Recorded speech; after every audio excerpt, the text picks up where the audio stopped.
So again, a very warm welcome from KfW Stiftung and myself. Hallo und herzlich willkommen. Good evening or good day, depending on the time zone from which you are joining us today. We are very happy to see that we have such a broad audience in the virtual space behind this meeting. It's really great to know that people are following this from Ghana, from India, from Singapore, from different corners of Europe and different corners of Germany across this globe. My name is Daniela Leikam. I'm Program Manager of Arts and Culture at the Frankfurt-based foundation KfW Stiftung here in Germany. And I'd like to start tonight by introducing the faces you are seeing on the screen right now. So let me start with Maxwell Mutanda, who's in my top right corner, top left corner. Hello, Maxwell. Maxwell is an artist, architect, and researcher based in Zimbabwe. He's also a fellow of the just recently finished residency program Mutations, which KfW Stiftung initiated together with our partner from the Akademie Schloss Solitude. Welcome also, dear Vera Meyer, please wave, and Sven Pfeiffer. Both are the founders of the interdisciplinary collective MycoX, and we'll talk tonight about the potential of fungi together with Maxwell. It's also a big pleasure for me to welcome our partners, Elke aus dem Moore, the director of the Akademie Schloss Solitude. Warm welcome, Elke. Thank you for joining us tonight, as well as Cornelia Saalfrank, who is the curator of the TinyMonday initiative, currently on display and on view in Frankfurt at the Metzler Park, as well as in Darmstadt and in Wiesbaden. Both partners will talk a little bit about the individual projects in a minute. For now, I'd like to also thank Rose Field, who is a curator and coordinator of the Mutations residency, and Alisa Sänger from KfW Stiftung for supporting us in a smooth operation tonight. Very glad to have you all on board. Very warm welcome, of course, to our audience. Thank you for joining us tonight. You have probably noted our session tonight will be recorded or is being recorded at this stage. It will be later on uploaded on the YouTube channel of the foundation, and I believe also the TinyMonday channel, and etc. etc. The video will be in good company because we have a lot of great content on the questions or matters of mutations already online. Feel free to browse through later on. After a brief introduction and welcome from our partners, Maxwell and Vera and Sven will explore the potential of fungi together for a good half hour. And after that, there will be time for a Q&A with the audience. So we would like to strongly encourage you to ask away your questions. You can either place them in the chat of this event. If you would like to remain anonymously, just remove your name. Alternatively, you can also click the virtual hand raising button by Zoom. In that case, we will unmute you to raise your question out loud. Now, I believe it's a bit over 2 years ago that Cornelia Saalfrank approached me and the foundation for the first time to introduce ideas and concepts behind the initiative TinyMonday, and she will share a bit more about that in a minute. But in brief, what stuck with me was this perspective on this interdisciplinary perspective on arts and architecture, and I guess also design, to foster ideas on sustainable forms of living, or more broadly, responding to the question, how do we want to live together? At the same time, when we were engaging in these conversations, I was also in the conceptual phase together with Elke aus dem Moore and the team at Akademie Schloss Solitude in designing a new residency program, which for us at the foundation was very new with its interdisciplinary focus, a focus that is not new to the Akademie Schloss Solitude. However, a novelty for both institutions was the thematic frame of mutations, to which we invited a group of 7 fellows to collaborate within for 9 months in Stuttgart at the Akademie Schloss Solitude. The question of how do we want to live together is certainly something that's webbed through that program just as much. And in times of terrible reports on floods and devastating news that are reaching some of us in Europe at the moment very strongly, but also globally, I guess this question is more urgent to be asked than ever. It was very clear to me from an early point on that there are interesting interconnections between the two projects, between our two partners. And the idea came up to foster new ideas and develop further angles by building a bridge between TinyB and Mutations. And as an operational foundation, KfW Stiftung really aims to facilitate such encounters, cooperation, and connect global perspectives. And in this sense, I'm so happy to see this happening tonight. It's an honor for us to host this event, to have such great speakers talking to us about their ideas, which certainly will take all of us on a spin. I'm really looking forward to this and would like to pass on the word to Elke now. Dear Elke, may I invite you to introduce some ideas of the Mutations program for us tonight? Thank you. Thank you so much, Daniela Leikam from the KfW Foundation. Thank you and good evening. Salamat malam or Susan Jai, wherever you are, I really would like to welcome you. It's an honor. I'm delighted to welcome you, and I know it's fantastic. Also, this is quite an impact also of this pandemic situation that we offer more and more this online events, and this makes it happen that we can connect with each other also when you are on another continent. So I'm Elke Ostimuro, the director of Akademie Schloss Solitude. I'm pretty happy that we, after this 9 months residency program on a topic such as mutations, that we are really happy to welcome you here together with the TinyB team and Vera Meyer and Sven Pfeiffer and Cornelia Saalfrank, together with our invited fellow from the program, Maxwell Mutanda from Zimbabwe. When we started this program, it was not clear that this topic of mutations has such a relevance as it has today. So you can imagine when we were thinking about this, we were thinking about mutation as processes which are unpredictable and a part of a long transformation process, and it always comes with a loss of control and also irreversibility. But what is needed? What is needed right now? And therefore we invited, together with the KfW Foundation in this pretty new program at the Akademie Schloss Solitude, 7 artists who are dealing with this topic. The Akademie Schloss Solitude is an international and transdisciplinary artist residence program for more than 30 years.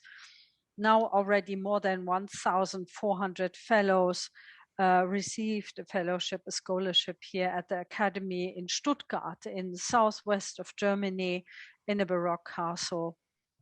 And we offer fellowships to all disciplines of the arts, but also science. And we are linking this, not only disciplines, but also these fields of the digital sphere, the art, science, business, but also the societal aspect. One really important thing is collaborative work.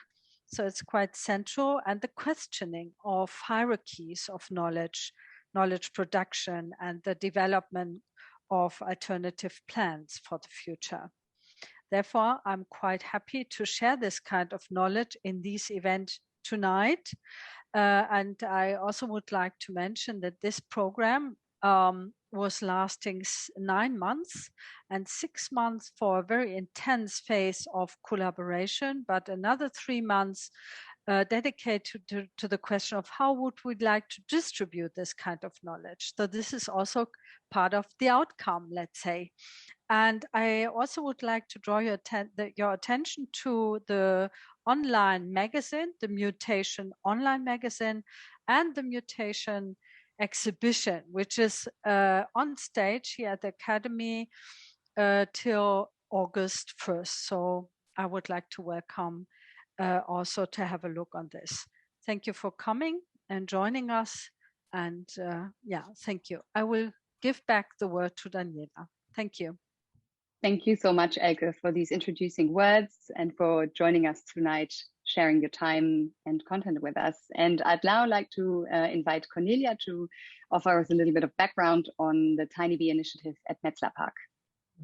Thank you, Daniela. So TinyBee is a nonprofit organization and pioneers an innovative art exhibition and events like the TinyMonday today, the fifth of our program, and that facilitates interdisciplinary dialogue. So the exposition offers a completely unique enjoyment of art. This was the first idea. With the day and night art experiences, you become participant in a temporary Gesamtkunstwerk. You become part of the artwork.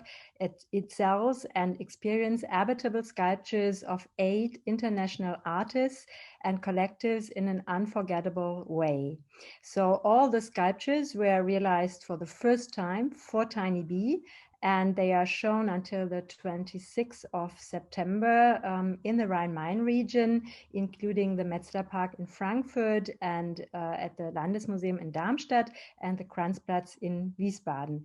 So behind me, Maxwell, you can show the clip of the construction site, which give some ideas of the weeks we had before the opening. So when I thought of an interdisciplinary project with scientists and research topics, I was most intrigued to read about the research of Vera Meyer, and Vera Meyer is artist too. So it was amazing to hear about the project Myco-Space of Myco-X. It's a project formed by artists, architects, and scientists. And the group is working in Berlin with the Technische Universität, with the UDK in Berlin. And I was really thrilled to work with you and invited them to create a habitable sculpture. In times of limited resources, their visionary ideas will reveal new thoughts about creating a livable future. And my thought was to discuss on the base of the artist ideas about sustainable topics. So here we are. I thank very much KfW Stiftung and Daniela Leikam for our cooperation. And it was really great to have in the same time the cooperation with the Schloss Solitude. I follow since a long time your projects and I love them. So Elke aus dem Moore, thank you very much. And thank you very much the participants of today. So with Maxwell Mutanda and Vera Meyer and Sven Pfeiffer, it's really great to have you here. And thank you for your work and for discussing the topics. Thank you. Okay, Daniela, Cornelia and Alka, thank you so much for that really lovely introduction. It is my pleasure now to be able to introduce 2 of the featured artists from the TinyBee Living in a Sculpture exhibition currently on view at Metzler Park in Frankfurt. Firstly, Vera Meyer, who is a professor and a biotechnologist and artist working out of the Technical University of Berlin. And also Sven Pfeiffer, who also teaches formally with the University of the Arts, which was a collaborator in the project featured, but will be moving to HS Bochum. Sven Pfeiffer is an architect and designer with a keen interest in new materials and constructions and a view of the future of design. I think for us, it's a great moment to kind of start thinking about how this interdisciplinary approach in a way speaks to the past. If one thinks about say, for example, the work of Alexander von Humboldt, who had a scientific practice which was very much aligned with an artistic outlook. So that, I think, will be a great way to start at the moment the conversation. But I will start by asking just a simple question for Vera, which is, what is mycelium in a way? Just so that people can understand where we are coming from. So, Vera, if you would. Yeah, and for answering this question, it would be great if you show the video, The World of Fungi. This is a video which Sven and me made. This is a video that basically is meant to introduce everybody into the field of fungi, and also what was our intention with Microspace. And it has a voiceover in German. Originally, it's also with music, but what I do now is just I translate this to you in English. The World of Fungi is a 4-minute video. Is homage to Ray and Charles Eames. And here we discuss that, go ahead, Maxwell. Plants, animals, and fungi, that they form the most highly developed kingdoms of organisms on our planet. And we call them flora, fauna, and fungi. And they determine and they shape the world that surrounds us. And they have co-evolved and also cooperate across species boundaries. And they enter also into symbiosis with each other. So symbiosis between fungi and plants and animals. And therefore we have been living already together with fungi since birth, but they are in us and around us, and they take care of us, but we overlook them. And this is what Microspace is talking about. So Microspace is a built space shell that humans and fungi have created together. A shell that we can see and experience sensually, and a shell that provides protection. And the shell actually that let us experience holobiontic life with fungi. And we could make this shell because we have given fungi their beloved food, and this is plants. And but what are fungi? Well, they form a vast kingdom of millions of species. Some show themselves to us through their above ground fruiting bodies, which can be the size of a hand. So this is, for example, here my hand. We call them tree mushrooms or edible mushrooms, or they can also be poisonous mushrooms. Others we recognize through their above ground fruiting bodies, which we commonly call molds. But underground, however, and thus invisible to us, most of them form a network of long cell threads that branch, merge, and intertwine. And eventually they form a three-dimensional, chaotic, and yet very cleverly devised organizational system. And this is what we call mycelium. And the cell threads of this mycelium, they grow continuously. They're very hungry. They decompose all organic matter they can find in their environment, and their DNA, which you can see now, they push them forward. There is no way back. And the fungal mycelium emerge from spores, which thus form the core of the network. And they emerge from spores which have been formed in these above ground fruiting bodies. Some of them in long chains on the outside of the fruiting body, what we see now, others in the inside. And many of the spores are pigmented. They have a dark color, and this dark color is melanin, and the melanin protects them from too much sunlight, just as melanin does for us humans. And among other things, the spores are also responsible, or the melanin is responsible for the surface of the spores. But the spores, basically, they carry the genes for the enzymes and for the hydrophobic coating that make spores able to travel basically through space and time. And this is what we explain in the movie, and the homage to Ray and Charles Eames, designers from the last century, was that we now spend in the movie a scale from the meter to the nanometer scale. And this is what we wanted to share with you. And if you want to see the full movie and enjoy the full movie, just click my YouTube channel, and then yeah, you have it music and then with my German voice.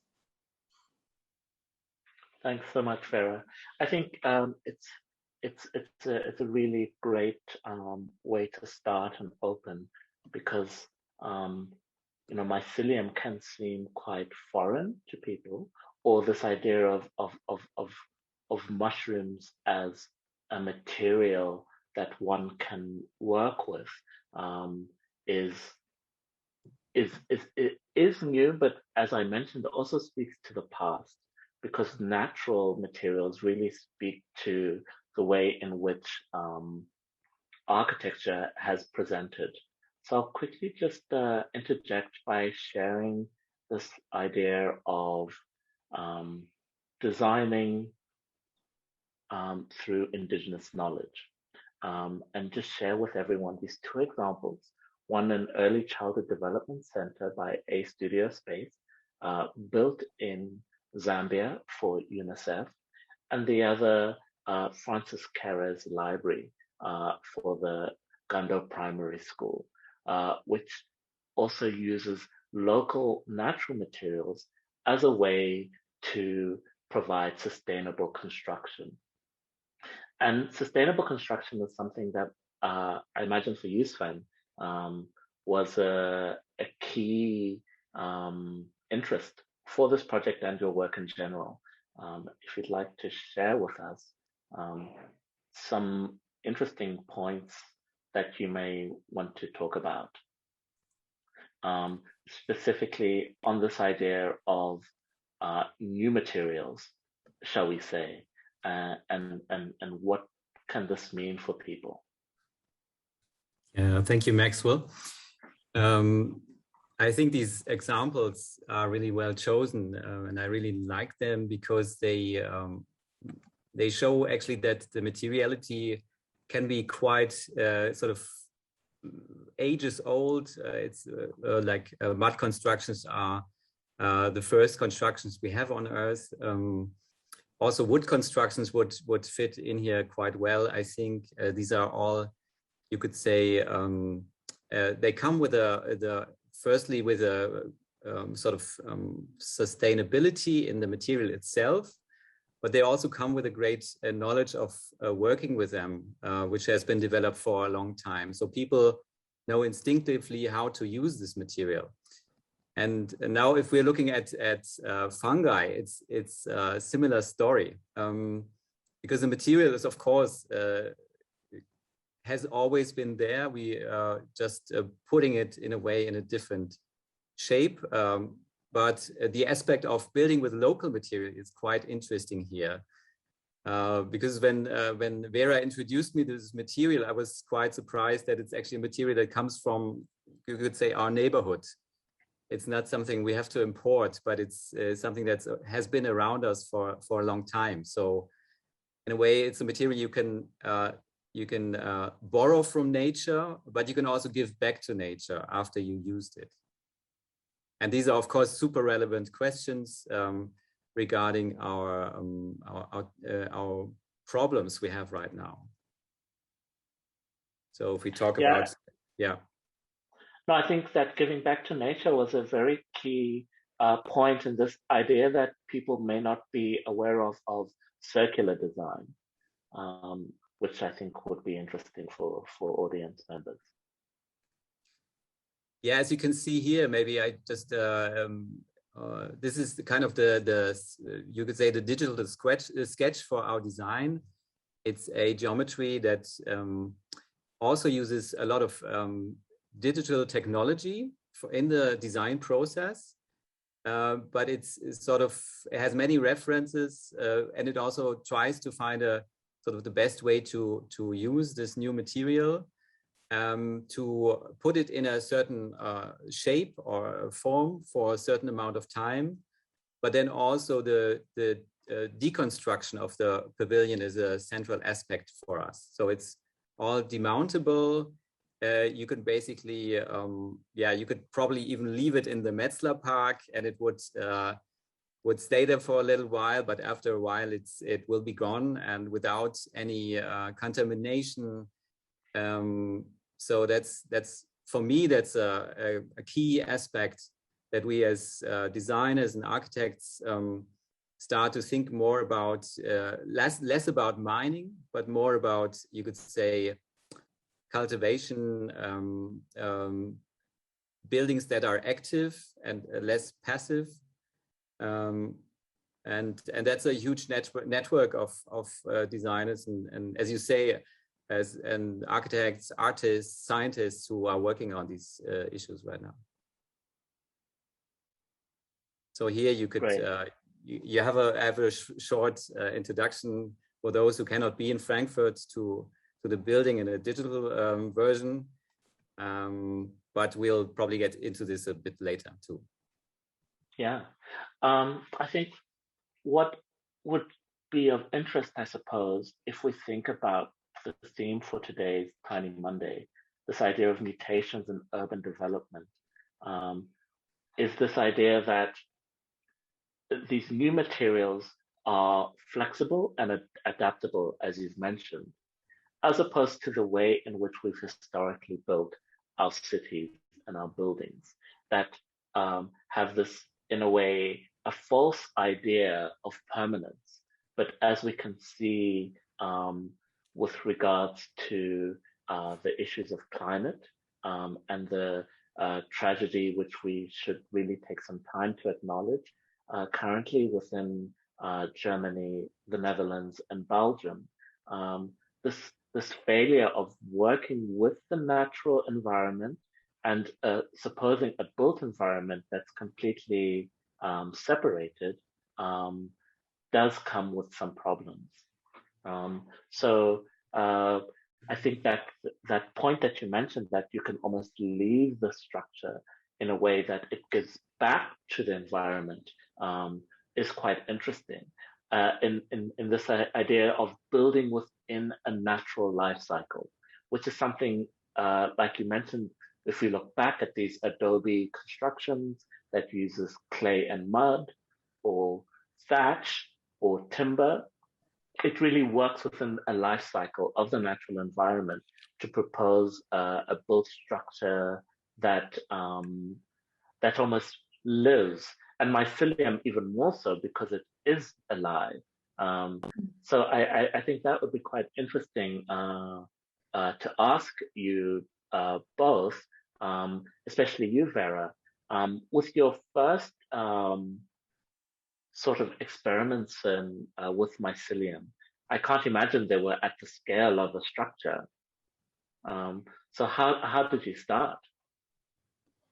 So it all started, at least for me, 20 years ago, when fungi catch my interest, and this was a time when I realized that they are masters of synthesis, so that they have a metabolic potential, that they basically can synthesize everything what we use in our daily life, be it medicine, be it textiles, be it enzymes which we use for washing our laundry.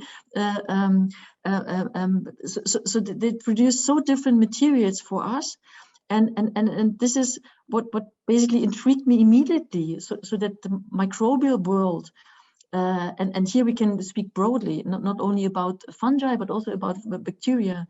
They're all masters of synthesis, and at a certain moment, during my studies, or when I was a PhD student, and then later, I realized, wow, fungi, and especially filamentous fungi, so molds and the others, mushroom-forming fungi, they're also masters of decomposition, meaning that they basically, and this is what you said, the circularity, that they can also degrade organic material. So they build organic material, they degrade organic material, and they do this not only themselves, they do it in collaboration with other microbes, with other fungi, with other bacteria. And this is, I would say, another issue, another very important point, what we can learn from fungi, their way of collaboration, or their way of holobiontic life, or their way of symbiosis. So sharing resources with others, even if they are limited, they build together with others. these houses for us, or they degrade together with other fungi these houses for us within months or years.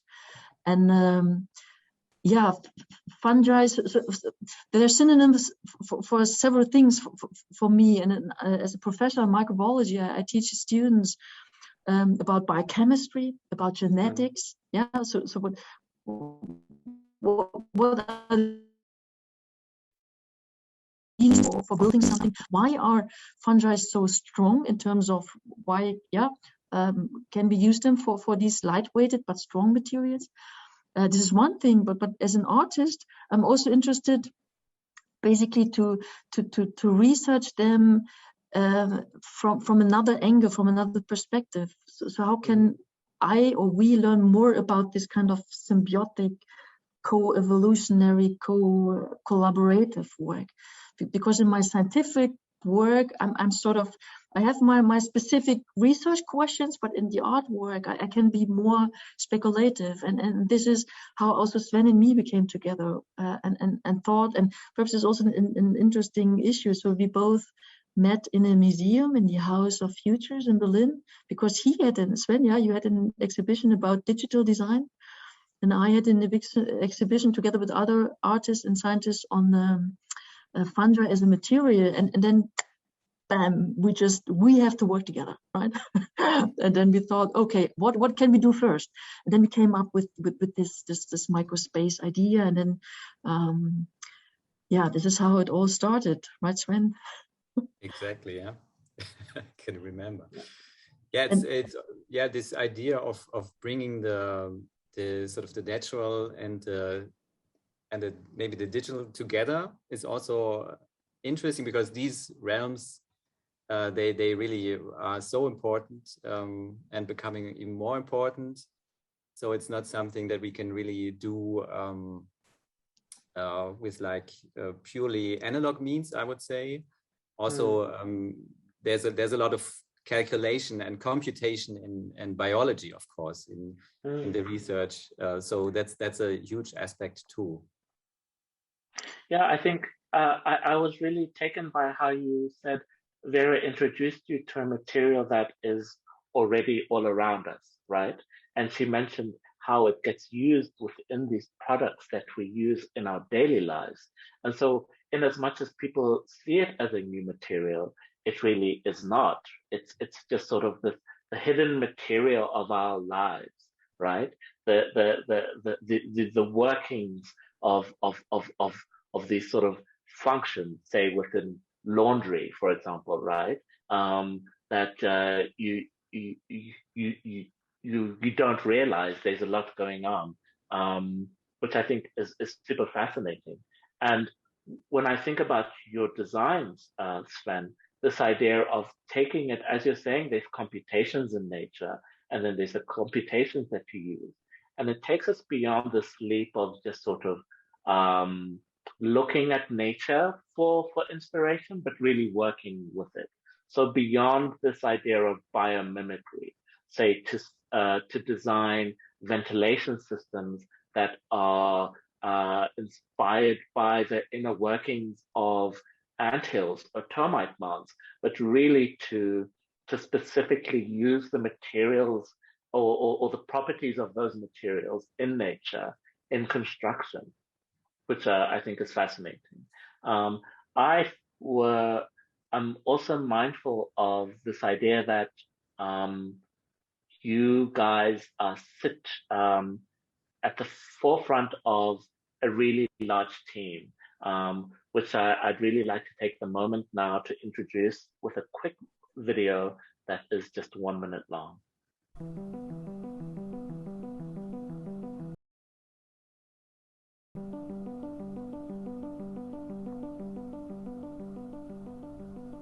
Man nennt mich Chris, ich bin wissenschaftlicher Mitarbeiter am Fachgebiet für digitales und experimentelles Entwerfen der UDK. Ich bin Birke, ich studiere Textildesign an der Kunst. Ich arbeite am Fachgebiet für angewandte in Berlin. Mein Name ist Lisa und ich bin Biotechnologist, im Master an der TU, biologische Chemie spezialisiert. Ich bin der Bastian, ich studiere Biotechnologie, bin jetzt seit 2 Jahren in dem Projekt. Ja, hi, ich bin Kustrim, ich bin 31 Jahre alt, ich habe Biotechnologie an der TU Berlin studiert. Ich bin Bertram Schmidt und ich bin Mikrobiologe. Ich bin Angeli und ich studiere Architektur an der UDK. Mein Name ist Sven Pfeiffer, ich bin Architekt und unterrichte an der Hochschule Bochum digitales Entwerfen, Planen und Bauen. Ich bin Vera Meyer und ich leite das Fachgebiet Angewandte molekulare Mikrobiologie hier an der TU Berlin.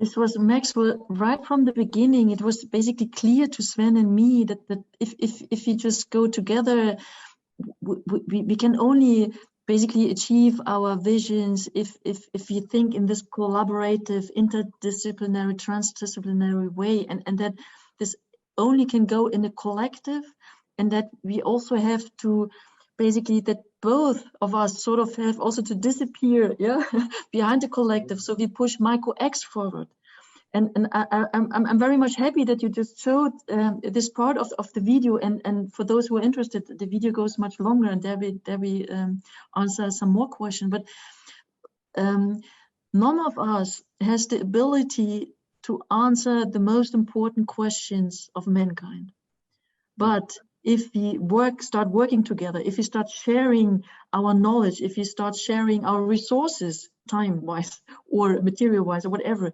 if we start, really collaborating, then we can achieve or answer the important questions of mankind. And I was very much, many of you probably know C.P. Snow, and already in the late 50s, last century, he said, we have these two cultures, natural sciences and humanity, and those are unable to talk to each other because they speak different languages, they have different cultures in terms of working and thinking, but we lose, if we are not able to translate anymore between these two cultures.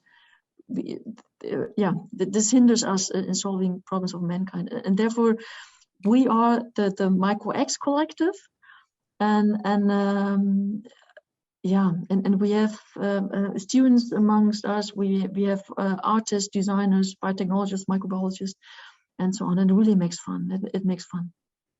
Yeah, thanks for that. The reference, which I think I dropped the Two Cultures book into the chat for everyone. But yeah, I was really struck to see this sort of fashion designer in the mix, with your microbiologist and your biotechnologist, and then your architectural as well as other designers.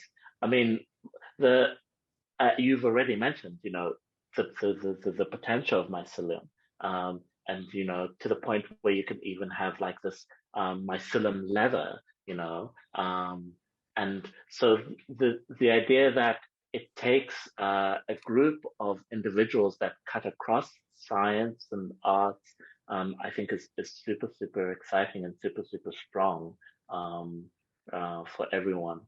I think I'm gonna quickly now the structure as it appears in Metzger Park while we're talking. Wait for everyone to see how it's come together.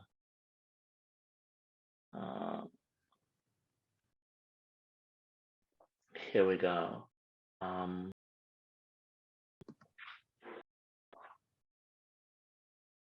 It's how the cohabitation part of the design of designers. Something you'd like to speak to, Sven, about cities, and the fact that enough space to house body. If I remember correctly, while I was in Stuttgart, the local council is now even putting a ban on single family or single unit houses, if I'm not mistaken. for the future? Yeah, I mean, these are urgent but also quite huge questions, and of course we cannot address all of them. But I think this aspect of one of the key questions that were asked in the exhibition brief were live together, maybe reduce our appliances, everything we need to still maintain a quality, but and also a different intensity of life. So those were questions that we tried to address in this pavilion. And one of the references that I would like to quickly mention is as a Russian designer called Galina Balashova, who designed the early Russian space stations.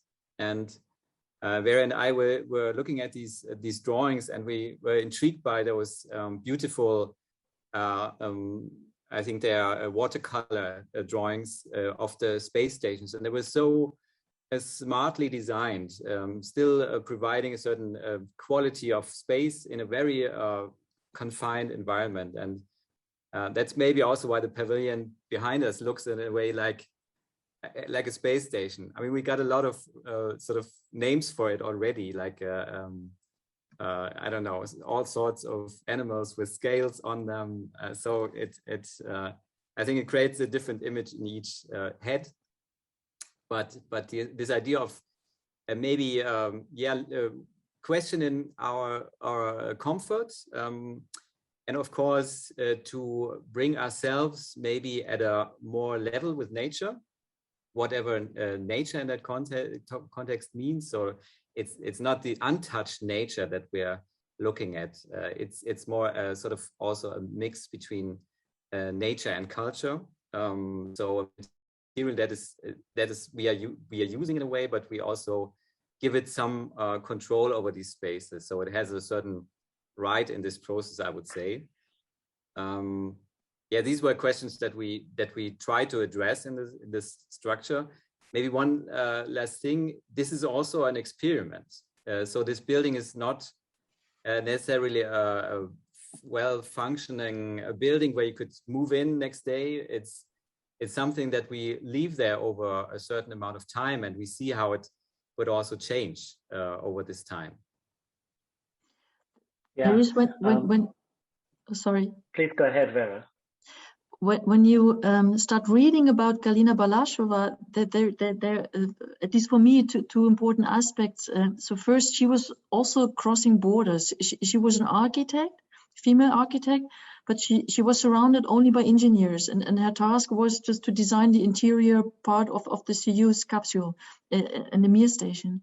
And basically her question was, how can how should the physical technical structures and the essential living functions be designed in the smallest way, as such that the cosmonauts can still work under weightlessness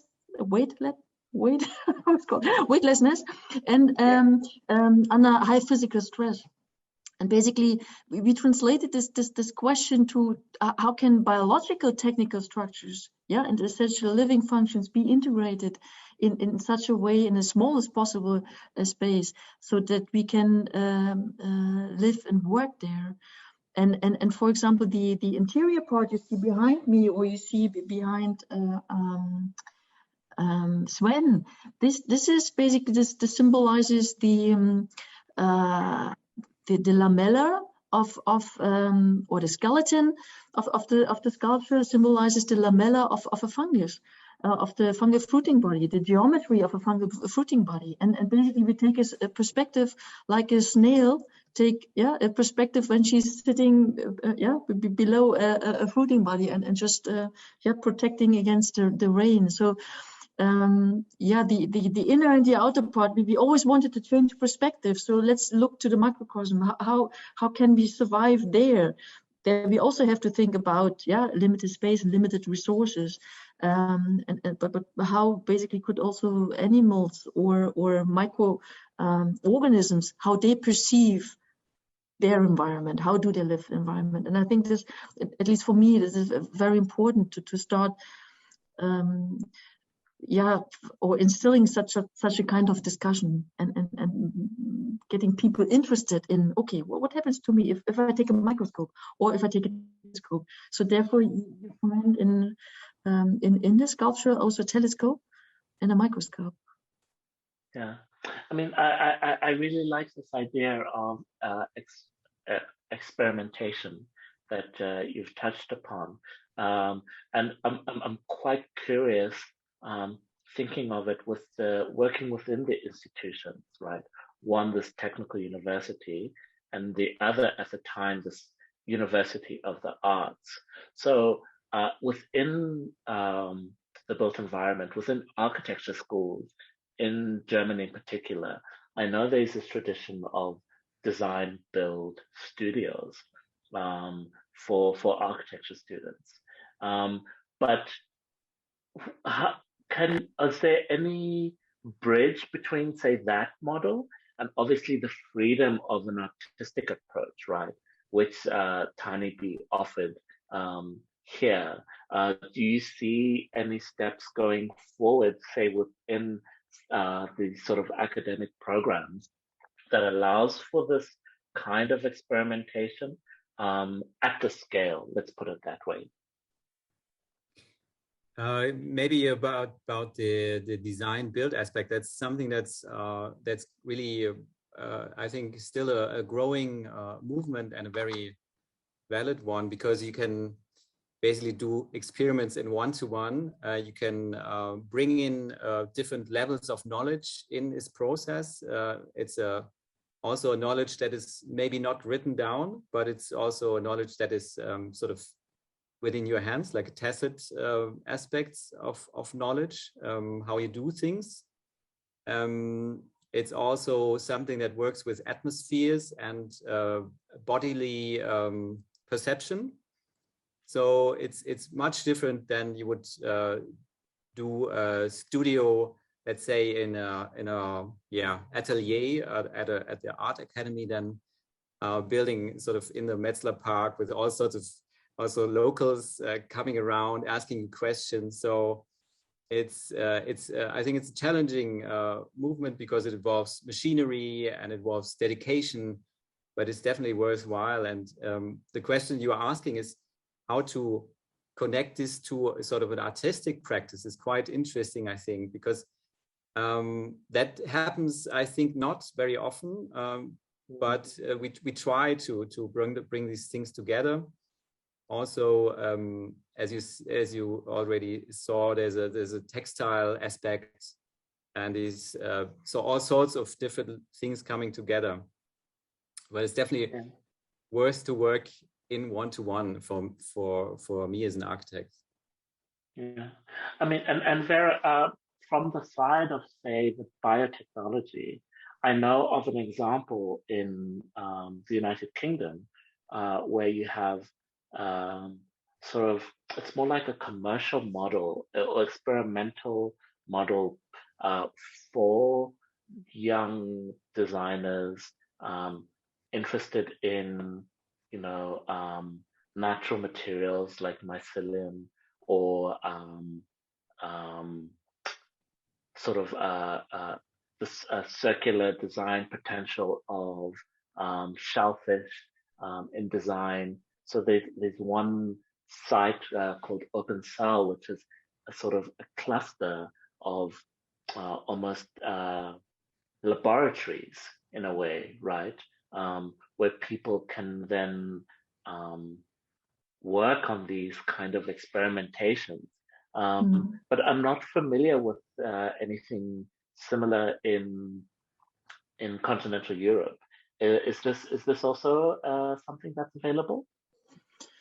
I would say so. There are few places where, just in the Netherlands or in Belgium, for example, where people start thinking or have already these kind of open labs, and as a biotechnologist, basically, we are already trained to think interdisciplinary, because let's say, yeah, we merge genetics with really engineering science or material science or design. But the point, at least for me, would be that still there's something missing, and this is the artistic perspective, this speculation. So as a scientist, we are always very much thinking in a straightforward way, and we have to, yeah, we devise a question and we have to try to find the best answer in the shortest time, and this makes us very, so the mindset often too narrow, but open it up to not only other scientific disciplines, but as I said, to artistic research also. I think that this will be the game-changing event, and we don't have this yet in Germany. I must say that there's small initiatives, and for example, we try to do so. I see, for example, in Stanford, MIT, they do practice this already, and therefore, yeah, we see there are many cool things going on. Yeah, definitely we have to, and that's also one of the reasons why I love to work with students. Yeah. Because they still have this open mindset. They don't think in categories. They're just only interested, right? And to have to keep their interest, and then you're there. Yeah. I just want to take a moment to remind everyone to either drop their own questions within the chat or the Q&A function. But if you also want to just speak your question out loud, you can use the raise hand function, and we will unmute you to ask your question live.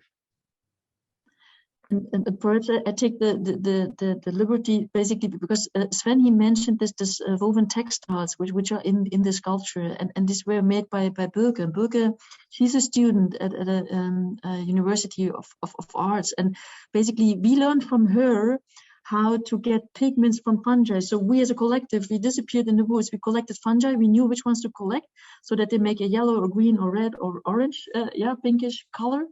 But she basically extracted the pigments, the colors, and then used it to stain wool or other, and then made these beautiful textiles.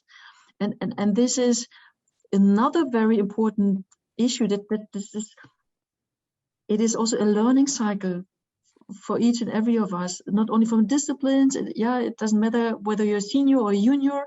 It's just we all learn from each other, and that makes it so exciting. And we wouldn't have these textiles without Birke, right? So. Yeah. So was the just to clarify, the dye, is it made from a mushrooming fungi? Yeah, from mushroom forming fungi. 3-4 different types we collected, and in the world of fungi, in the video I mentioned melanin, that this is brownish darkish. But there are other carotenoids, for example, which span the yellow, orange, red spectrum, and they are made in the fruiting bodies of mushrooms, basically also to protect them against UV, to protect them against radiation. Okay, I will bring in Daniela, who has a question. Hi. Yes, thank you so much for letting us in on your on the building process and the thoughts behind this.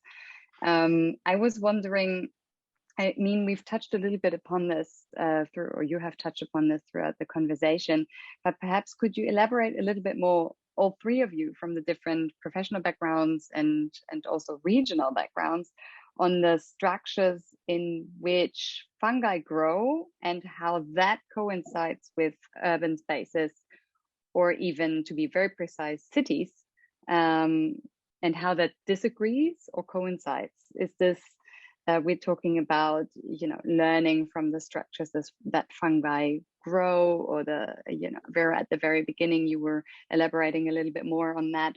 How does this, coincide with what we're having and what we're continuing to build, And Maxwell, I know that your research also focuses, or one part of it is also to see how urban space develops itself from the way it is used. I was wondering if perhaps you could give us some examples from your own research and how that sort of the joint perspective that comes out of it when matching it with what we've heard today from you, Sven and Vera. Sorry, these were really 2 questions. No, it's great. I'll start by saying, like, for me, I was very interested in this idea of the network of mycelium, right? It reminded me of the work coming out of Switzerland by an architect friend, Scott Lloyd, where they look specifically at Zurich, because as a city, I think more than 80%, close to 90% of the inhabitants are renting in apartments. And so they have this research that looks really at how you can connect different spaces in the city. So you don't have this sort of hermetically sealed apartment, but say the living space, the cooking space, and all these different uses that one would consider for the home are distributed throughout the city. And I find that super fascinating when I think about the example of mycelium as this network. And I'll quickly then just share while I'm here this idea of, I mean, my own work doesn't particularly look at mycelium, but I am very much concerned with this idea of circular design. When normally, I hope this is clear, and please do let me know if the slides aren't moving. But it's this idea within circular design, one speaks to reduce, so reduce our dependence on, say, petrochemicals and the materials that we use, recycle, so the materials that can't naturally degrade can be used beyond their end of life, so transforming plastic bottles into carpets, for example. And then the other one is reuse. And so when one thinks of natural materials, so natural fibers that we've mentioned already, this idea of reuse and composting or degrading comes into it. But I particularly look at this the lens of reduce, because of this idea that our built environment and natural environment is now irreversibly affected by the materials that we've produced, the plastics, for example, and the extracted metals. And so how does one reuse those materials within the built environment? Particularly in my case, when designing for Africa, within informal buildings and communities, and then using that in combination with natural materials to design new ways of living. So this project that I'm showcasing looks really at markets, because roadside markets are a fixture of African cities. And how do we design those spaces? So not particularly at mycelium, but also really concerned with the impact of construction and the built environment on the city. There is a question that I think would be interesting, which speaks specifically now to mycelium is used as a building material. And I will open that up to Vera and Sven. And in the meantime, I will share in the chat some examples of mycelium-based designs. if you like, I can just get into this question. So we are still at I would say we're still at a research phase. So the material itself is multifaceted. So what you see in these images behind us, that's a specific way to handle or to use this material. We basically have a substrate. So it's you could say a composite material. You have a aspect of the mycelium, but also a let's say wooden aspect of this material, and you bring it in a certain shape, and then you kind of assemble elements. Another way, which is also very interesting, is to work with a sort of living material that hasn't been researched so much, but it's quite interesting to see that the material could also repair itself in a way, or basically by if you have, let's say, in an apartment, you have a certain interior wall, but your family has grown or somebody moved out, you want to share, you want to sort of reorganize your apartment with this material. You could basically take away portions of your interior or repair it. So it's quite also a flexible material.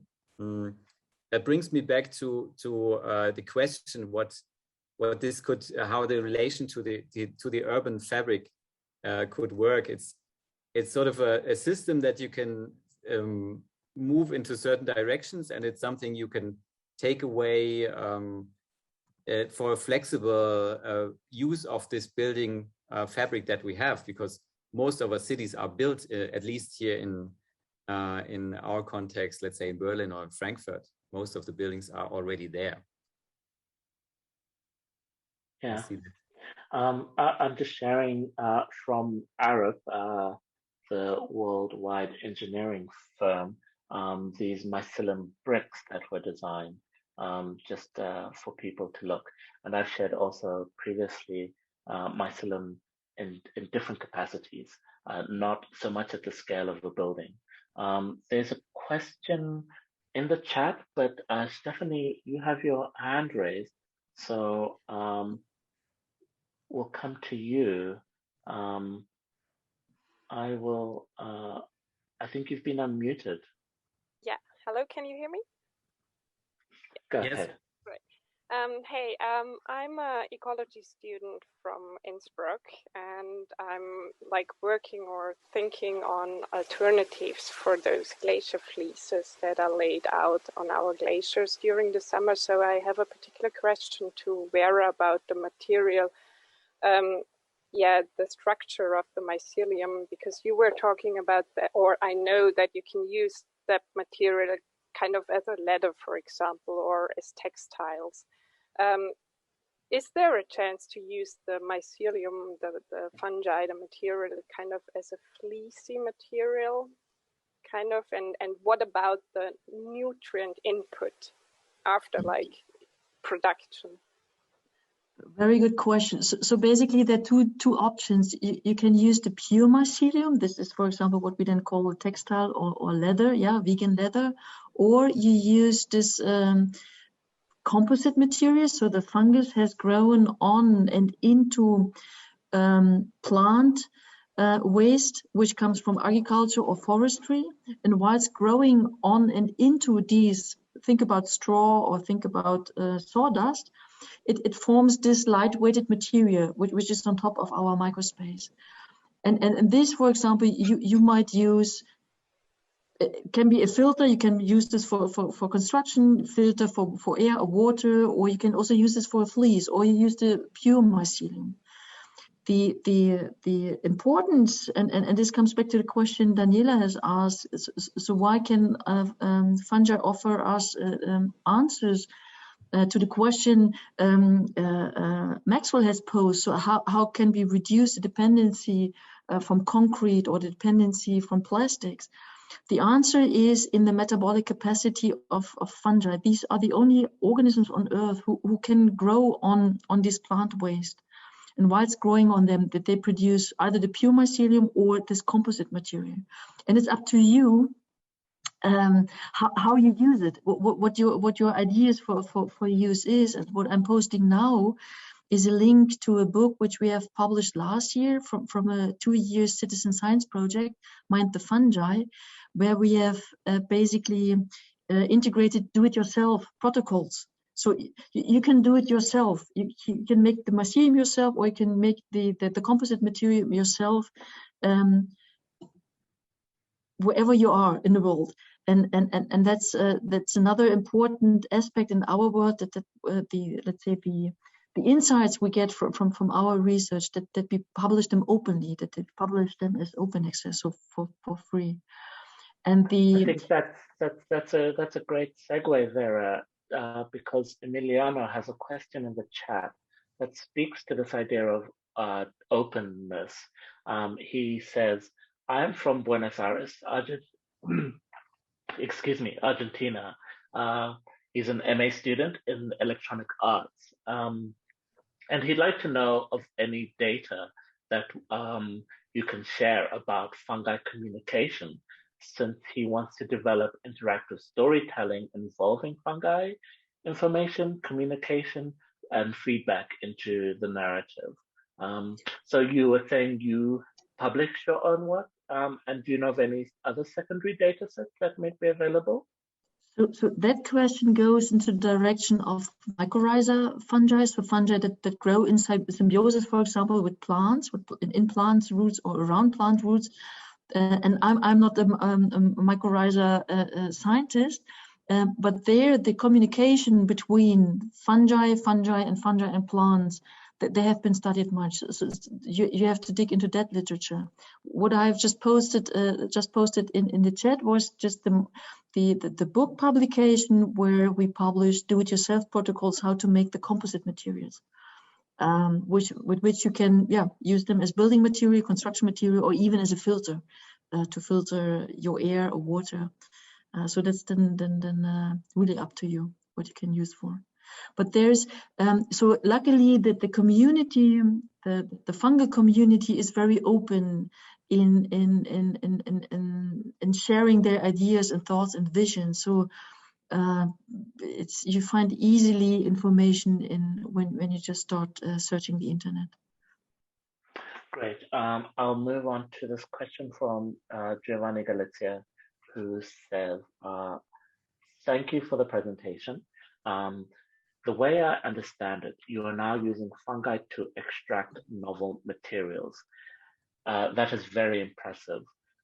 Do you think that in the future it would be possible to make fungi grow into structures? For example, to have a grown house made out of specifically grown fungi?" So yeah, I think I hope that's clear. But for me, I suppose it's this difference between the material that, in a way, I suppose is a food for the mycelium to grow, and the mycelium itself. Yes, so definitely we think already in this direction, and perhaps now I can just hand over to Sven, because we show something already in the Futurium and Haus der Zukunft, the House of the Futures, where basically we started to explore that question already. So Sven. Thank you. Yeah, one of those fascinating aspects of this material is that it kind of also creates links to other materials. So when you let it grow next to wood or even in concrete, it will create such a strong bond that you don't need any sort of mortar or glue. Or that's the expectation. So there's one aspect is, how do you use the material in a existing building environment? So we have a huge, as I said, we had to have a huge amount of existing buildings. And that could work quite well. The other question is to create a sort of a living building. That's absolutely fascinating, and that's definitely one of the research questions we're going to address. There's some of course some challenges involved. One challenge, as I understand, is also how to choose the right fungus to grow. because there's like hundreds and thousands of competing species.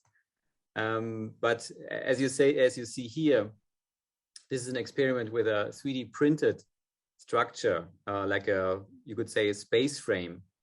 And then we had the material, the mushroom grow inside it. So this is quite promising because it creates a really strong bond to a different material system, you could say. So that's one quite interesting aspect that we're looking at. And what we have used here was bioplastics, the polylactic acid, which bacteria produce for us. So in the future, we might work with plastic, which is biodegradable because made by bacteria, and design, for example, houses, and the fungi then make the filling material. They make the insulation. They bring other characteristics to the houses which we want to have. So so the opportunities, the possibilities, they're actually mind-blowing. So they're endless, I would say. And luckily, many groups worldwide just started to think and work in this direction. Yeah. I really like this example of the symbiosis within the natural materials that you brought up. I will go now to a question posed by Cornelia, and then I will come to you, Alicia. Cornelia asked, what limits did you encounter during the realization of your concept for microspace, especially in the development of the research plans, but also of the artwork? She goes on to add, or were there any coincidences that surprised you?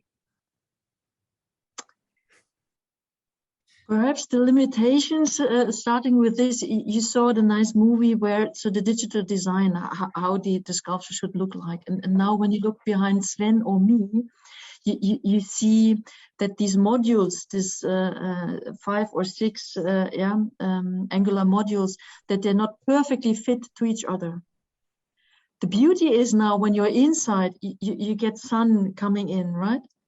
But the disadvantage is, so digitally, they were fitting perfectly together, but in the lab, whilst producing, the fungus decided, or the wooden frame decided, okay, I'm not going to glue perfectly to the other one. So that's the unperfectness, let's put it like this. But I see it even as a chance, because when you're now inside the sculpture, you don't, you're inside and outside. You just everywhere, basically, I would say. Sven, Yeah, I very much agree. This is maybe the perfect digital one wouldn't have been so interesting, and it's these things that come in by the process, because we have a huge a long chain of different processes. From the growing of the material to the molding to all these processes, they create certain errors. You could, I wouldn't call it mutation, but it's definitely a sort of thing that happens spontaneously in this chain of things, and that create this result, which is unexpected in a way too. Thank you. Okay, Alicia, if you'd like to pose your question live, and then I will go to the question in the chat. And then back to, I think it's, I saw another hand, but it's gone. But Alicia, please go ahead. I think actually the question has almost been answered with the question Cornelia already posed. So thank you for that. Okay, let's stick and ask Saul, if you'd like to pose your question. Hello, everybody. Thank you very much for this great talk and presentation. Seeing this as a changing of ways to build and living and create environments would be a chance to start, because it's, like Nietzsche said, it's much easier to change people's taste and mentality, to start building like kindergarten and kitas then already in that age, everybody started to feel, okay, wow, is it possible to change that? And I don't know, Sven, there is already something built in a scale of a house with this material. Actually, we're one of the biggest buildings, I think, that are existing right now. So there's all sorts of projects happening, but what you're addressing is quite interesting fact, because we have so much responses from citizens in the building process, but also touching the material. So and the kids are always very divided. Most of them say it's fascinating, but some will say, oh, I don't want to touch it. And it's like this very instinctive and very honest reaction to it, and that's quite fascinating. So I very much agree that this could be something you address at a very early age, because then the mind is still a bit more open, I would say. Okay, my dog just come around here, Nate. He really liked the idea too. I think it would be interesting. But what's very interesting, so what Sven mentioned, so whilst we were assembling the sculpture in the Metzler Park, small kids, small childs, toddlers just came and really wanted to enter, and can I play with these? And this is another, I would say also thank you to TinyB, because we only realized that during the process, whilst we are building it, that basically also the people were also part of the whole process, and perhaps. But the whole exhibition is amazing in the sense of, I was there. It's just like playful, and the discovering the vision and historical. There is an aura in this whole environment there. Really, really cool. Really cool. And guys, if I could, I would sleep in all of these sculptures. So if I would have the time, right? Because each is an own world for itself, I would say, but it strongly connects to the others, and we look to our history of mankind, we look into the future, we look towards different way of thinking and mindsets. It's amazing. But you guys are the only ones that really brought some like a question and answer sort of mixing of question and answer that's so relevant in moment. The other ones, there is aspect also interesting that Vera, you talked before about the creative part that is important. That should be really put also. But in this case, I work with film and art, and that is also for me so important to see how this division works. And Maxwell, how you been working? Are you, like you said, you're not working with this material yet, but you are. How you're taking on now on your work with that? So I am fortunate to be connected to a lot of circular design practitioners across the continent, and certainly mycelium as a dye, I know is in use in Mozambique and in Sierra Leone with a couple of fashion designers that I know there. But as a building material, it hasn't come across mine or many people's design studios at the moment.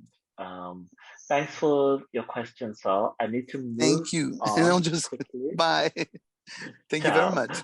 Ciao, ciao. I have another question in the chat, which says, coming from a tropical humid environment, and they would like to ask, how can we mask off the smell of this organic material? I think this is an important question to answer because there are some preconceptions that need to be addressed. And how do we leave it in the open? They go on to ask, can we fix or control its growth? Is that possible? Very good question. And what I learned throughout the process, we worked with different plant materials. So for example, poplar and rapeseed. And what we learned, and others, that basically the smell, of course, it comes a little bit from the fungus, but it depends on which plant substrate it grows on. So try different tropical plants to grow your fungus on, and then perhaps you have another smell or no smell at all. So on poplar is a bit less than on rapeseed, and we worked with hemp, and for a certain time you have a little earth smell, but then it disappears. So I would say now it smells. If it smells, it's only very, very tiny smell, and it smells like earth. And maybe going to the second part of the question, of course, that's also super relevant, because we need this material to work within a sort of building ecology of materials, and it has to fulfill requirements such as acoustics, fire, all these things, and these things are being researched. The material has very good properties regarding insulation because it has a lot of air inside. You could also compress it very well, so you get quite a solid. If you want, for example, to replace the particle board sheets materials, that could be one aspect of going. But there's also many questions that haven't been solved yet. So that's active research that's happening right now. Thanks. I will just. Oh, go sorry, ahead, sorry for interrupting, but a third answer lays, of course, in genetics. So the smell, this comes from volatiles, which are produced either by the fungus or the plant, or whilst the fungus is growing on the plant. And of course, if you understand the biochemistry between, so the metabolic, the pathways in the fungus that make these volatiles, or in the plant, then you can interrupt them. And this will bring us in the future also to the question, for example, can we imagine, so first question we want to address with microspace, can we imagine living in a fungus, or in a wooden fungal structure? But the next question could be then, can we imagine living in a house made by fungi and plants, which are also genetically modified to better fulfill our wishes in terms of should not smell, should be less whatever, and more from this. Do we want this, or do we don't want this? And this, I would say, is a very interesting discussion, which we should bring forward at a certain point and discuss with the public and the scientists, of course. Okay, I think we'll be wrapping up shortly, but I want to get to this question from Mira in the chat, and they say, thank you for the presentation. I would like to know if there are any plans for the reutilization of the materials of the pavilion, in particular, the material of the outer panels. Can it be remolded for other purposes? It can.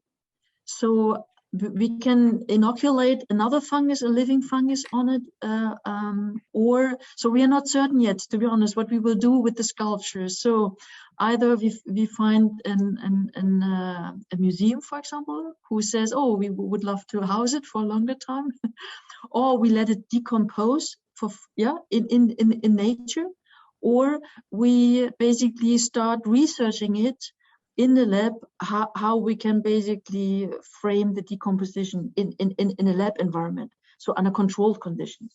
So there are different options which we are still discussing in the collective. Okay, there's a very particular question, which I will just pose from Chris Maria, which says we are an art and science group based in Munich, Germany, experimenting with mycelium based on the instructions of mind of fungi. In a performance installation, we will interact with the mycelium by offering the organism a weird hybrid of a sculpture to collaborate with. And the specific question is, how can we involve color in the process? Which organic color, for example, carrots, will be accepted by the mycelium? Is there any studies available on this topic that you know of? So among the millions of fungus species which exist on Earth, there are hundreds that can produce different, or thousands, basically all of them can produce pigments, and they have different colors, right? It goes from yellow, so like the rainbow, it goes from yellow to the melanin, which is dark brown, basically black. So either you work with a fungus that can produce these pigments, or you basically could also use plant pigments basically, and hope that you work with a fungus that does not degrade this plant pigment. Trial and error. So both is possible. Or you take pigments from minerals and basically use this, put this into your whilst the fungus is growing on the straw, or I don't know which plant material you work with, the sawdust. Just use minerals, pigments from minerals, and some fungi can degrade these, others won't degrade. It depends on the fungus you're working with. Okay. There's a question about contacts. I will quickly just drop in. I don't remember if I had already dropped in your web links in the chat, but if not, I will do it again now, just quickly, for everyone. But thank you so much. We're coming to about a good time to end. I will just quickly ask Daniela if she'd like to join us for a farewell. Happy to do so. Thank you. Yeah, thank you, everyone. Thank you, Vera, Sven, Maxwell, for sharing this with us. And I think taking it from the questions that were coming in throughout the night or throughout the day, throughout the event, the multi-layered potential of fungi, applications of fungi, questions on fungi becomes very obvious. I feel like we could continue in a million different threads from here on.